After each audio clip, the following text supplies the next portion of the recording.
और हम आपसे वादा करते हैं कि इस महीने की आखिरी 25-26 को मैं आपको फ़ोन करके स्पेशली दिल्ली से आऊँगा, मीटिंग करूँगा और पूरी प्लानिंग करूँगा। और अप्रैल में 5 तारीख को संभल में हमारी एक बड़ी महापंचायत है करीब 50-60 हज़ार लोगों की, जिसमें हमारे संयुक्त किसान मोर्चा के चौधरी हरपाल सिंह जी उसकी अगुवाई कर रहे हैं। उसमें हमारे गेस्ट रहेंगे गुरनाम सिंह चढ़ूनी जी, बलबीर सिंह राजेवाल जी और जोगिंदर सिंह उग्राहा जी।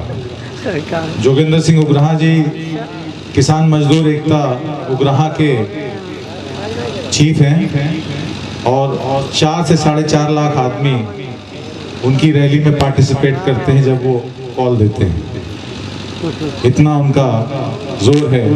आज की डेट में संयुक्त किसान मोर्चा में जो कोई सबसे बड़ा लीडर है तो जोगिंदर सिंह उग्राहा है। अगर आप देखना चाहें, उन्हें सुनना चाहें तो आने वाली 5 तारीख को संभल में ज़रूर आएं और आप देखेंगे कि संयुक्त किसान मोर्चा किस तरह से किसान आंदोलन को जन जन गांव-गांव किसान किसान पर लेकर जा रहा है। एक बात भी बिहारी जी ने कही जो मैं उनसे सहमति रखता हूं कि एक सत्ता 4 साल से किस चीज़ का जश्न मना रही है हम नहीं जानते।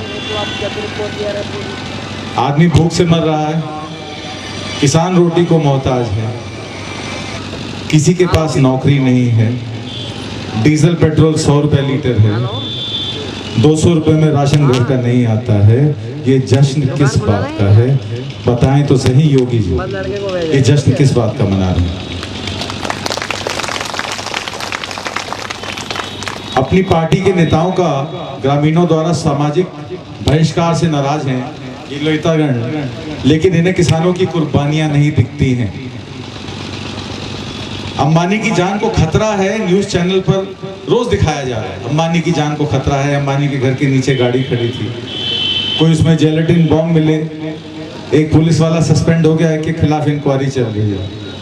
300 किसान मर गए बॉर्डर पे, इनको फर्क नहीं पड़ता। अंबानी की जान को खतरा है तो इनकी जान खतरे में क्यों है? अंबानी से इनका रिश्ता क्या है? कोई पूछे तो सही हो। इनको दर्द क्यों होता है?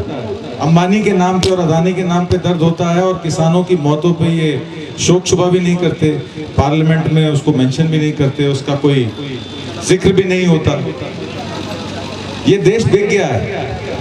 कल मैंने खबर पढ़ी, रेलवे मिनिस्ट्री ने एक फैसला लिया, 90,000 करोड़ रुपए में 155 ट्रेनें प्राइवेटाइज हो रही। अदानी खरीदेंगे, अदानी रेल चलेगी। दिल्ली से बंबई जाने का 4,000 रुपए का टिकट होगा, 8,000 का टिकट होगा, 16,000 का टिकट होगा। अदानी की जेब में पैसे जाएंगे, कमीशन किसको मिलेगी हम नहीं जानते। उसके अलावा all airport authority of India के अंतर्गत जितने एयरपोर्ट आते हैं, दिल्ली, बंबई, हैदराबाद, मद्रास, वो भी प्राइवेटाइज हो रहे हैं। पब्लिक प्राइवेट पार्टनरशिप में जो भी प्रॉफिट मेकिंग एयरपोर्ट्स हैं वो भी अदानी अंबानी की टीम को दे दिए जाएंगे। आपको एयरपोर्ट घुसने का भी 1,000 रुपये देना पड़ेगा, अपने परिजनों से मिलने या उनको छोड़ने जाना पड़ेगा, उसका भी आपको 400-500 रुपये देना पड़ेगा। तो ये एक ऑर्गेनाइज्ड लूट है, सूट बूट की सरकार है। एक बात मैं और बता दूं, 1 महीना पहले NITI Aayog government of India को समय समय पे अपनी एक लिस्ट बना के देती है कि आप अपने खर्चे कैसे कम करें और पैसा कैसे बचाएं। तो उन्होंने एक आइडिया दिया गवर्नमेंट को कि जो पब्लिक डिस्ट्रीब्यूशन सिस्टम है, जिसको फूड सिक्योरिटी एक्ट कहा जाता है, पार्लियामेंट में पास है कि सबको खाना मिलना चाहिए, फूड सिक्योरिटी मिलनी चाहिए। ये यूएन के चार्टर अनुच्छेद 15 में भी लिखा हुआ है। तो उन्होंने कहा कि प्राइवेट और गवर्नमेंट अगर हम जाएं ग्रामीण इलाकों में तो 80% पेनिट्रेशन है फूड सिक्योरिटी एक्ट में कि भूखे को खाना देना, 5 किलो चावल, 2 किलो दाल, जो भी उनका स्टेट टू स्टेट चलता है।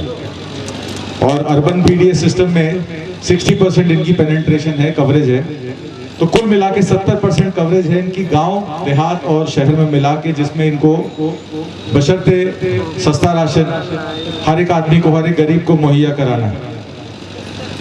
नीति आयोग मिनिस्ट्री को ये चिट्ठी लिख के देती है कि आप जो ग्रामीण इलाके हैं उसमें अपनी पीडीएस सिस्टम को, फूड सिक्योरिटी को 80 से 60% कर लें, और अर्बन एरिया शहर में उस 60% को 40% कर लें, तो आपका टोटल 50% पेनिट्रेशन रह जाएगा पीडीएस का, जिसमें 44,700 करोड़ रुपए सरकार को बचेंगे।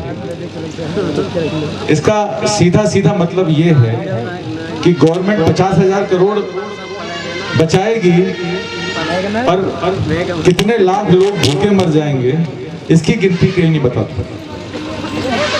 तो ये पीडीएस सिस्टम को खत्म करना चाहते हैं।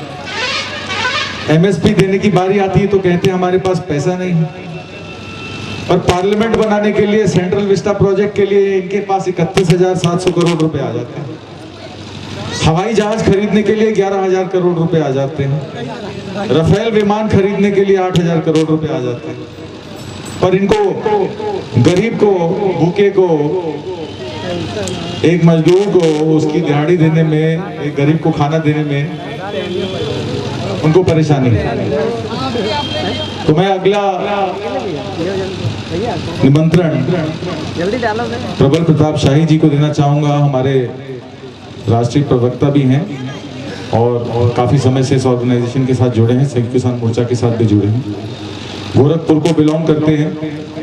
बीजेपी की पार्टी को छोड़कर इन्होंने संयुक्त किसान मोर्चा में हमारे बीकेयू असली चौधरी हरपाल जी को ज्वाइन किया है। इनके लिए जोरदार तालियां। प्रबल प्रताप शाही।